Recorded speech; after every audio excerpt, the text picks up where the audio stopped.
ముఖ్యంగా లోకంలో కానీ, ముఖ్యంగా క్రైస్తవులు కానీ ఒక మాట కామన్ వినబడే మాట ఏమైనా ఉందంటే శ్రమ అంట. శ్రమ అంటే ఎవరికి నచ్చదు, ఎవరికి వాళ్ళే ద్వేషించే పదంగా ఆ పదం ఉంటుంది.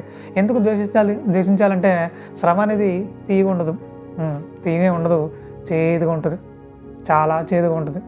అంటే సంతోషంగా నడిచిపోతున్న ఈ జీవన ప్రయాణంలో సడన్గా శ్రమ వచ్చిందా, ఒక చేదు మనలోకి వచ్చినట్టు అవుతుంది. వెంటనే దాన్ని స్వీకరించే పరిస్థితులు ఉండవు, ద్వేషించే పరిస్థితులు ఉంటాం, మరింత ద్వేషిస్తూ ఉంటాం. అంటే శ్రమను ప్రేమించేవాళ్ళు లేరా అంటే శ్రమను ప్రేమించేవాళ్ళు ఎవరు కనబడట్లేదు. ఎందుకంటే అదేమీ అంత రుచికరంగా ఉండదు, చేదుగా ఉంటుందని అందరికి అర్థమైంది. సరే, మంచిది. ఇప్పుడు ఒక విషయం అర్థం కావాలి. శ్రమ రెండు రకాలు. మొదటిగా మనం ఏదో పొరపాటు చేస్తే వచ్చేది మొదటి శ్రమ. రెండోది మన ఆత్మీయ జీవితాన్ని, మన భక్తి జీవితాన్ని పరీక్షించడానికి వచ్చేది రెండో శ్రమ. ఓకే, ఈ విషయం మనకు అర్థమైతే ఇప్పుడు చాలామంది వారు చేసిన పొరపాట్లను బట్టి కొన్ని శ్రమలు వచ్చినాయి. అవి చాలా భయంకరంగా ఉన్నాయి. ఇక రెండోదిగా భక్తి జీవితాన్ని పాడు చేయడానికి వచ్చిన శ్రమలు కొన్ని అయితే, ఆ శ్రమల్ని ఆయుధంగా చేసుకుని తమ భక్తి జీవితాన్ని మరింత పెంపొందించుకున్న వాళ్ళు కొంతమంది ఉన్నారు. సరే, ఈరోజు తాము చేసిన పొరపాటు, తాము మాట్లాడిన ఒక మాట వల్ల వాళ్ళు ఎంత పెద్ద శ్రమ పొందించుకున్నారు అని అంటే చాలా భయంకరమైన పరిస్థితి అది. ముఖ్యంగా యేసుక్రీస్తు ఈ విషయాలంతటిని ముందే గ్రహించి ఆయన బ్రతుకున్న కాలంలోనే ఈ విషయాన్ని తెలియజేస్తున్నారు ఆయన. అయితే ముఖ్యంగా ఈ సందర్భాన్ని చాలామంది రెండో రాకడ సంబంధించిన మాట ఇది ఇది యూదుల గురించి మాట్లాడిన మాట కాదు అని చాలామంది అపార్థం చేసుకున్న పరిస్థితి. సో ఒక విషయం మనకు అర్థం కావాలి, బైబిల్లో ఏ సందర్భం, ఎప్పుడు, ఎక్కడ, ఎలా రాయబడింది, ముఖ్యంగా అది మనకి యాప్ట్ అవుతుందా, మన గురించి రాయబడిందా, వాళ్ళ గురించి రాయబడినవన్నీ మనకి యాప్ట్ చేసుకుని అన్ని జనంలో అపహాస పాలవుతుంది తప్పితే మరేమీ లేదు. కాబట్టి వాక్యాన్ని ఆలోచించే విధానంలో జ్ఞానం కావాలి, వివేచన కావాలి. అలాంటి వివేకం దేవుడు మీకు అనుగ్రహించాలని నేను కోరుకుంటా ఉన్నాను. అయితే ఈరోజు ఒక సందర్భాన్ని మనం కొంచెం పరిశీలించే ప్రయత్నం చేద్దాం. అందులో మత్తయి సువార్త 13:14 వచ్చినాం. మత్తయి సువార్త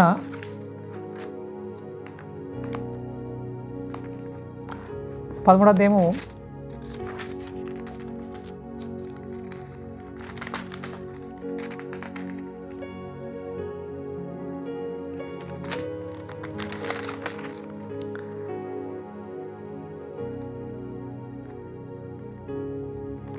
14 వచ్చిన ఒకసారి చూడగలిగితే 13 నుంచి, ఇందు నిమిత్తం నేను ఉపమాన రీతిగా వారికి బోధించున్నాను. ఈ ప్రజలు కనులారా చూచి, చెవులారా విని, హృదయంతో గ్రహించి, మనసు త్రిప్పుకొని నా వలన స్వస్థత పొందుకున్నట్లు వారి హృదయం క్రొవ్వినది, వారి చెవులు వినుటకు మందములైనవి, వారు తమ కన్నులు మూసుకొని ఉన్నారు. కనుక మీరు వినుమట్టుకు విందురు కానీ గ్రహింపరు, చూచిన మట్టుకు చూతురు కానీ ఎంత మాత్రమును తెలుసుకొనరు అని చెప్తూ ఒక మాట బలంగా ఆయన మాట్లాడుతున్నాడు. ఏమనంటే, ఏ విషయం చెప్పినా సరే మీరు వినటానికైతే వింటున్నారు కానీ గ్రహించే పరిస్థితులు లేరు అంటున్నాడు. అంటే ఏ విషయం చెప్పినా సరే వింటున్నారు అంతే. మా గురించి చెప్తున్నాడా, మమ్మల్ని అంటున్నాడా, ఇలాగ ఆలోచిస్తున్నారు తప్ప అసలు ఎందుకు అంటున్నాడు, అసలు ఏం జరగబోతుంది, మనకేమైనా ఉగ్రత రాబోతుందా, దాన్ని ఎలా తప్పించుకోవాలి, ఈ ఆలోచనలు లేరు. యేసుక్రీస్తుని ఎలా తప్పుపడదామా, ఎలా చెడ్డ చేసేద్దామా, ఇదే ఆలోచనలు ఉన్నారు వాళ్ళు. సో అదే పందాలు వింటున్నారేమో. వాళ్ళు యేసుక్రీస్తు వారు గొప్ప జ్ఞానం చెప్తున్నారు సరే వాళ్ళకి అర్థం కావట్లేదు. ఎలా అయినా సరే ఆయన తప్పుపట్టాలి అనే ఆలోచనలోనే వాళ్ళు ఉన్నారు. అలానే కొనసాగుతున్నారు. ఇప్పుడు యేసుక్రీస్తు వారు ఒక మర్మంగా కొన్ని విషయాలు తెలియజేస్తున్నారైనా.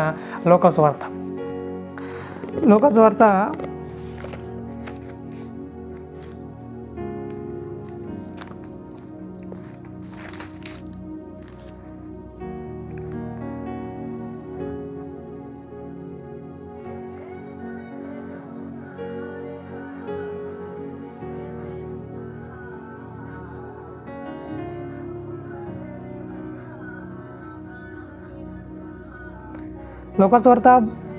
3వ అధ్యాయము లూకాసు వార్త కంటే ముందు మనం మత్తయి సువార్తలకు వెళ్దాం. మత్తయి సువార్త 24వ అధ్యాయం 20వ వచనంలో ఒకసారి చూడగలిగితే, మత్తయి సువార్త 24వ అధ్యాయము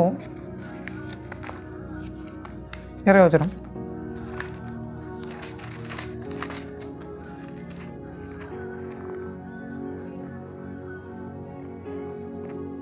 అప్పుడు మహాశ్రమ కలుగును. అంటే ఇది ఎక్కడ స్టార్ట్ అయిందంటే 15వ వచనం నుంచి ఒకసారి చూద్దాం. 15వ వచనం నుంచి ఒకసారి చూద్దాం. మత్తయి సువార్త 24వ అధ్యాయం 15 నుంచి.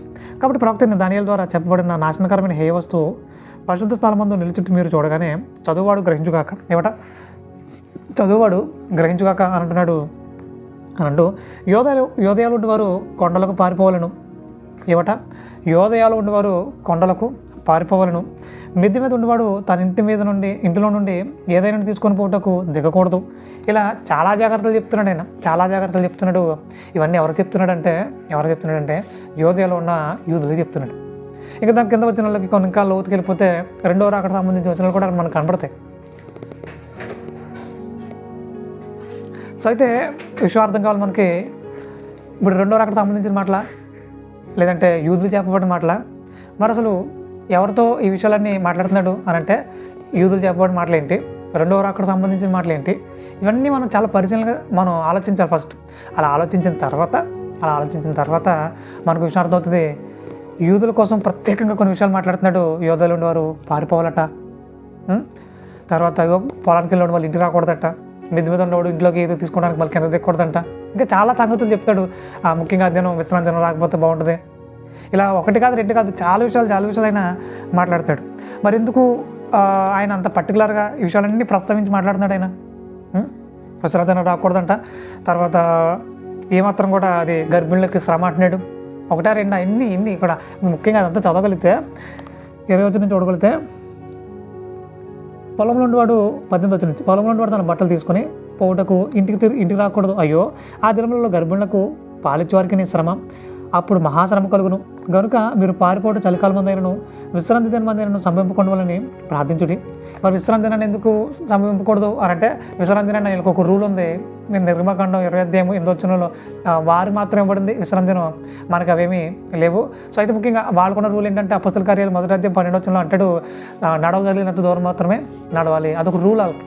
సో అంటే ఇప్పుడు శ్రమ వచ్చింది ఇప్పుడు పరుగులెట్టాలి, ఇలా పరిగెట్టాలన్నా అది విశ్రాంతి దినం వస్తే పరిగెట్టకూడదు అంటే వాళ్ళ ఆజ్ఞను మీరినట్టు అవుతుంది. కాబట్టి ఒక విషయం అర్థం కావాలి, అది చాలా భయంకరంగా ఉండబోతుంది ఆ శ్రమ అని చాలా క్లియర్ కట్గా మాట్లాడుతున్నాడు. విశ్రాంతి దినం మందైనను సంభింపకూడదని ప్రార్థించుడి. లోకారంభం నుండి ఇప్పటి వరకు అనగా ఆయన చెప్తున్నంత మటుకు అట్టి శ్రమ కలుగలేదు, ఇక ఎప్పుడునూ కలుగబోదు. ఆ దినములు తక్కువ చేయబడకపోయినట్లా ఏ శరీరం తప్పించుకున్నాడు, ఏర్పరచబడిన వారి నిమిత్తము ఆ దినములు తక్కువ చేయబడను అన్నట్టు అక్కడి నుంచి క్రీస్తు అక్కడ ఉన్నాడు, క్రీస్తు ఇక్కడ ఉన్నాడు, రెండో రాకడ సంబంధించిన విషయాలు మాట్లాడుతున్నాడు ఆయన. సరే, ముఖ్యంగా ఇప్పటివరకు మాట్లాడిన ఎవరి గురించి? యూదుల గురించి. ఇప్పుడు యూదులు అంత భయంకరమైన శ్రమను పొందుకోవడానికి గల ముఖ్య కారణం ఏంటి? మరి ఆయన ముందే ప్రవచనం తెలియజేస్తున్నాడు. ఇదిగో మీకు ఇలాంటి బలమైన చాలా చాలా భయంకరమైన శ్రమను మీరు ఎదుర్కోబోతున్నారు అని చెప్తున్నాడు. అప్పుడైనా గ్రహించాలి కదా, అరే ఏదో జరుగుతుంది, ఈయన ఏదో హెచ్చరిక చేస్తున్నాడు, మనం సెట్ అయిపోవాలి, నమ్మకంగా అడుగులు వేయాలి, ఆ దేవునికి అనుకూలంగా మనం అడుగులు వేయాలి, ఏదో మనకి హెచ్చరిక చేస్తున్నాడు ఈయన, మనం సెట్ అయిపోవాలి అన్నట్టుగా ఉండాలి కానీ ఏదేమైనా సరే మేము మాకు అనుకూలంగా ఉంటాము, మాకు నచ్చినట్టుగా ఉంటామంటే దేవుడు దానికి అనుమతించడు కదా. దేవుడు దానికి అనుమతించడు. దేవుడు చాలా బాధపడతాడు. అలా బాధపడిన తర్వాత జరిగింది ఏంటిది అని అంటే క్రీస్తు శకం 70వ దశాబ్దంలో నీరో చక్రవర్తి రావడం, వారిని ముక్కలుగా నరికించడం, రంపాలతో కోయించడం, అవన్నీ కూడా మనం చూస్తాం. ఎక్కడంటే హెబ్రీయులకు రాసిన పత్రిక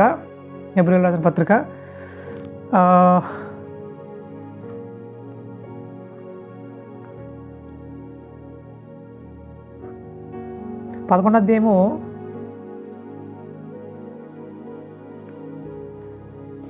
11వ అధ్యాయము 32వ వచనం.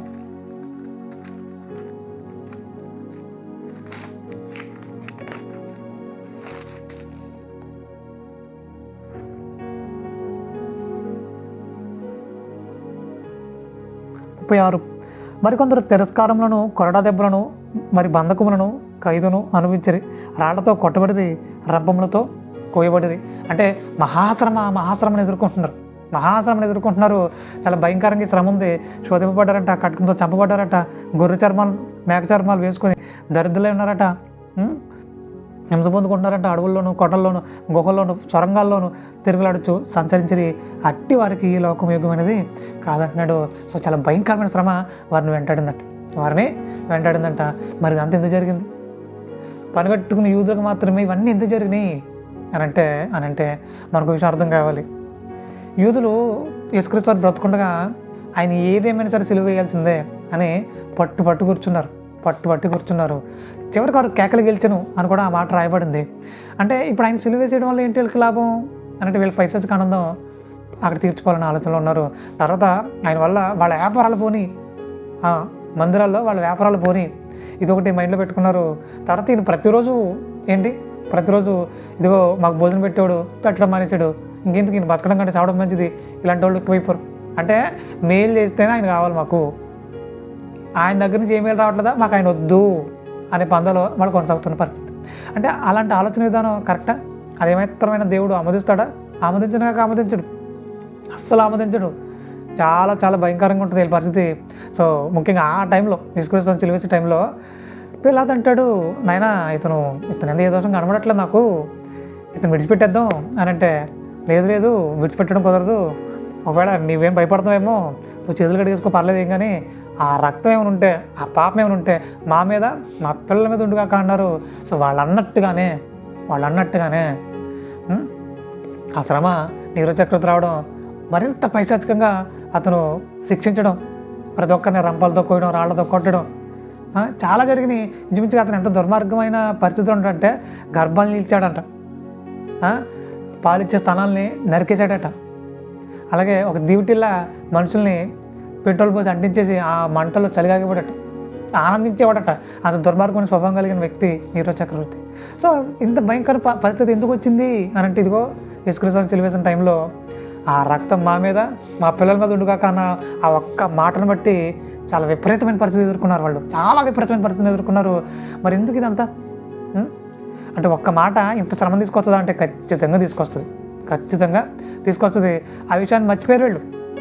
మనం మాట్లాడితే అయిపోతుంది, ఇప్పటికైతే ఆయన సిలువ వేసేస్తారు కదా చాలు, ఇదే మైండ్ సెట్లో ఉన్నారు తప్ప. సో తర్వాత అసలు ఏం జరగబోతుంది?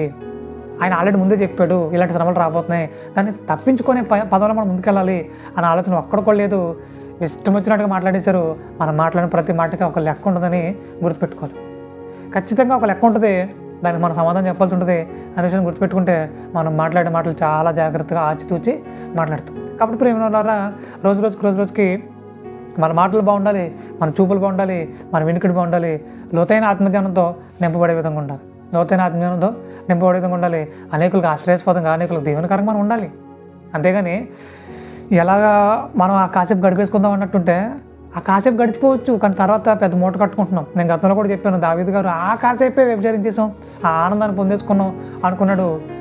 తర్వాత అది గర్భం దాల్చడం, ఆమె గర్భం దాల్చడం. సో ఎలాగైనా సరే దాన్ని కవర్ చేద్దాం అన్నట్టుగా ఊరియాని తీసుకురావడం. సో ఆయనేమో దాన్ని సహకరించకపోవడం, ఇట్లా కాదు అని ఊరియాని చంపించడం, ఇలా వన్ బై వన్ చాలా కార్యక్రమం జరగడం. సో చివరికి అతనికి ఉన్న 9 కొడుకుల్ని చేతులారా చంపేసుకున్నాడు. అతని శాపం అతనే ఆ తీర్పుని వెల్లడించేలా దేవుడు చేశాడు.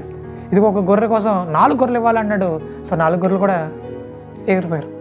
అంటే ఒక్క మాట మనం తేడాగా మాట్లాడితే, ఒక్క పని మనం తేడాగా చేస్తే దాని తర్వాత వచ్చే పర్యవసానాలు చాలా పెద్దగా ఉంటాయి. కాబట్టి ప్రియమైన ఏంటంటే ఒక విషయం గుర్తుపెట్టుకోండి, చూసే చూపులు కానీ, వినే వినికిడి కానీ, ప్రవర్తించే ప్రవర్తన కానీ దేవునికి ఇష్టమైనట్టుగా ఉండాలి, దేవుడు కోరుకున్నట్టుగా ఉండాలి. అలా మన ప్రతి అడుగును ముందుకు వేయాలని మనస్ఫూర్తిగా కోరుకుంటున్నాను.